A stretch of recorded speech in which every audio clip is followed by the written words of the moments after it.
Africa just shocked the world with what it's building. A wave of mega projects so ambitious they're redefining what's possible on the continent.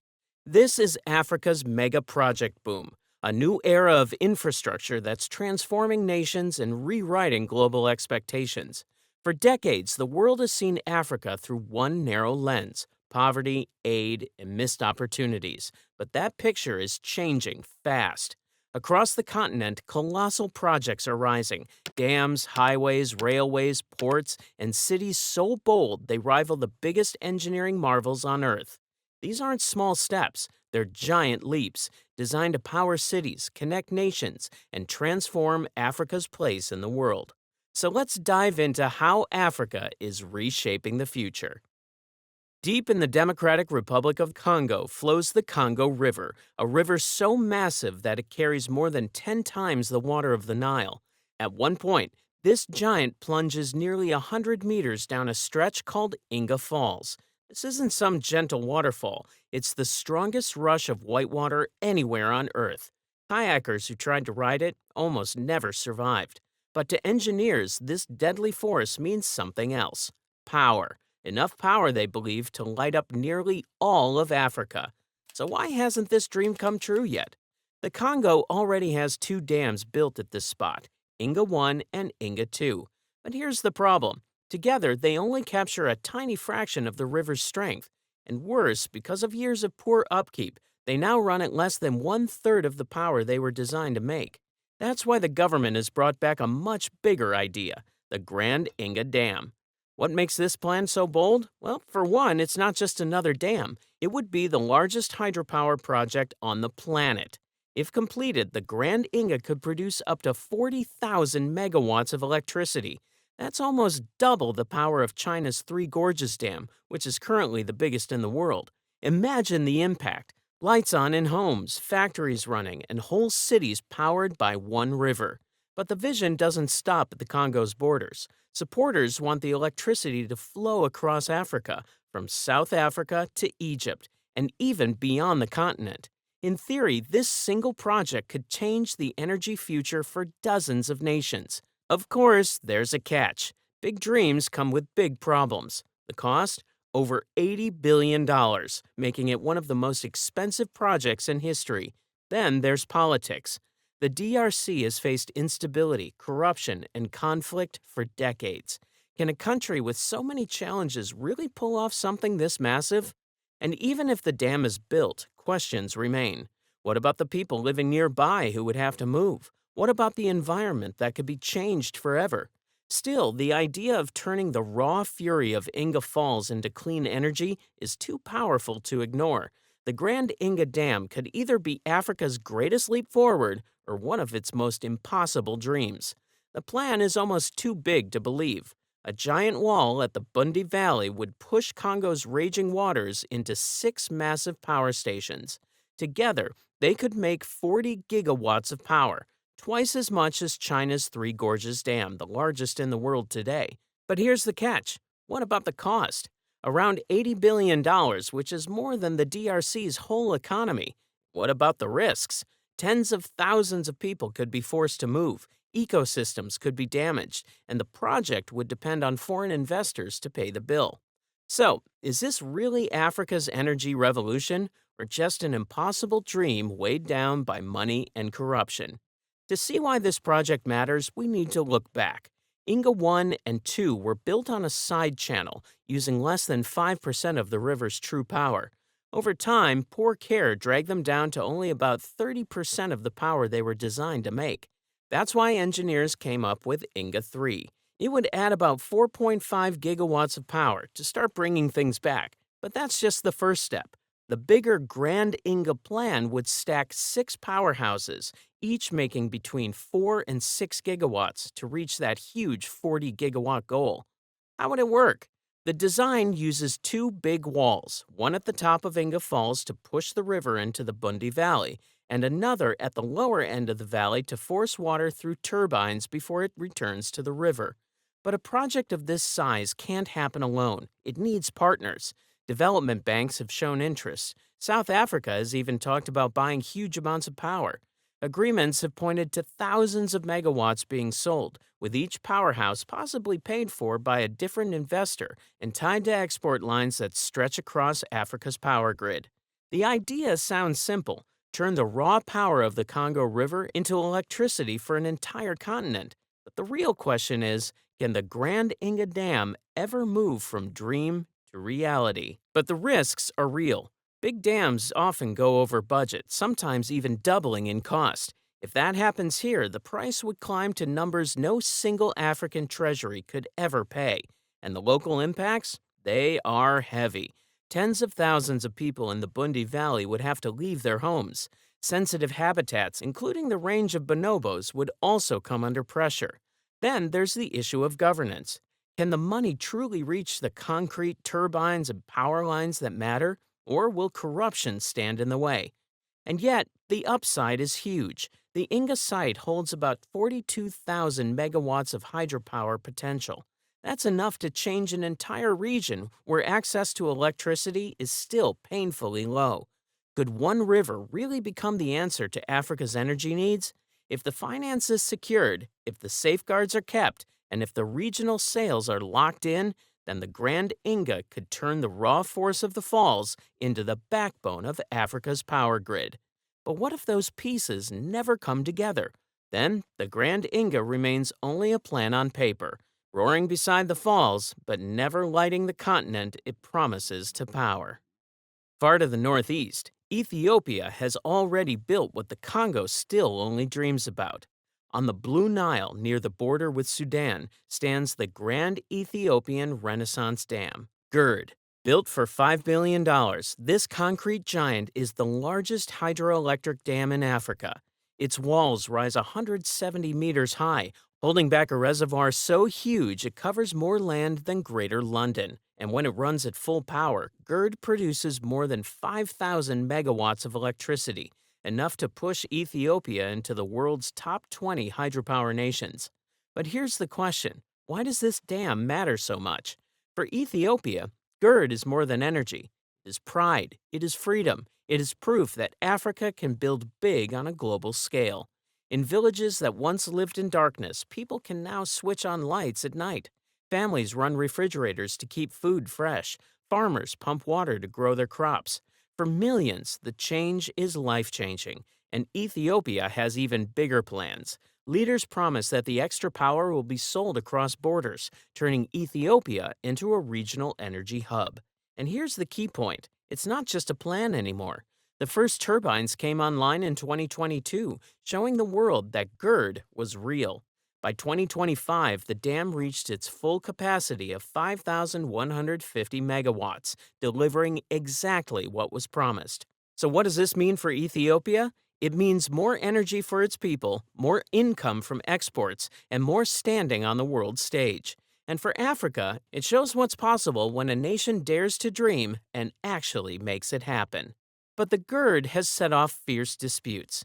Downstream, Egypt fears the dam could choke the Nile, a river that produces 90% of its fresh water. Sudan worries too, even though it hopes for better flood control and cheap energy. Both countries have demanded clear, binding rules on how the reservoir is filled and managed. Ethiopia, on the other hand, stands firm. It insists on its sovereign right to use the river, pointing out that since 2020 it has filled the reservoir in phases, carefully timed with rainfall, and claims no serious harm has been done so far. Still, the risks are hard to ignore. Egypt's huge farmlands in the delta depend on the Nile's yearly floods to wash salt out of the soil. Without enough flow, salinization could spread into millions of hectares. Sudan faces another kind of danger. Its farmers rely on food recession agriculture, planting crops in the moist soil left after the river retreats. If GERD changes the Nile's natural rhythm, will those fields disappear forever? And yet, for Ethiopia, the benefits seem greater than the risks. The dam is more than concrete and turbines, it's a symbol of unity. Built with 91% domestic funding, much of it raised through bonds and donations, GERD became a project powered by ordinary Ethiopians. For a country of limited resources, this was a massive act of self reliance and pride. So, what does it all mean? Has Ethiopia built the engine of its future or the biggest flashpoint in Africa? Either way, the story doesn't stop at the Nile. Shift east, and another vision takes shape. Not just one dam or one river, but an entire corridor built to tie nations together. Picture a line stretching across East Africa, a super corridor. Roads, rails, pipelines, ports, resorts, airports, one backbone to connect three nations. This is LAPSSET, the Lamu Port, South Sudan, Ethiopia Transport Corridor. But why build something so massive? The answer starts with Kenya's coast. For decades, Mombasa has been the country's main sea gate, but now it's crowded. Ships wait for space, paper systems slow things down, containers pile up, costs climb higher. In 2024, some cargo even shifted to Tanzania. Kenya needed another option. That's where Lamu comes in, a brand new deep water port. Depth 17.5 meters, deep enough for the world's biggest ships. The full design calls for 23 berths and space for 1.2 million containers every year. To win new business, Kenya is offering discounts of 30 to 40%, and by 2030, the plan is bold. Nearly 24 million tons moving through this new hub. Already, 3 berths are in use, with power lines, water lines, and police posts set up to keep operations running smoothly. But LAPSSET is not just about the port. The vision is far bigger. Almost 2,000 kilometers of highways will link Lamu to Isiolo, then stretch up to Moyale and Addis Ababa, and west to Nakodok and Juba. The Isiolo Moyale Road is already complete. Other links are in the design or tender stage. And then comes the rail. A standard gauge railway, almost 3,000 kilometers long, will pull heavy cargo inland. By 2030, dozens of freight trains and a few passenger trains are expected to run, carrying most of the goods between Kenya, Ethiopia, and South Sudan. Pipelines are part of the plan too. A crude oil line is set to run from South Sudan through Kenya's Lokichar all the way to Lamu. A second line, the product pipeline, will carry fuels from Lamu up into Ethiopia. But that's not all. Airports are in the mix as well. Isiolo International opened in 2017. Lamu's Manda airstrip has seen upgrades, and Turkana's new airport is already on the drawing board. Tourism and industry are also built into the corridor. 3 resort cities in Lamu, Isiolo, and Lake Turkana aim to pull in visitors and investors. Lamu offers culture, beaches, and a special economic zone with shipbuilding and warehousing. Isiolo is close to world-famous parks and conservancies. Lake Turkana, the Jade Sea, promises lodges and adventure. Power is part of the vision too. A 700 megawatt high Grand Falls Dam on the Tana River is planned. Turbines will be added in phases with new lines feeding the corridor's growth. It's bold and it's costly, about $25 billion, and funding is no easy task. Kenya has promised to cover a quarter. A few grants exist, but the rest will need private money. Risks are everywhere. South Sudan's instability, Ethiopia looking at other ports, and the sheer size of the plan itself.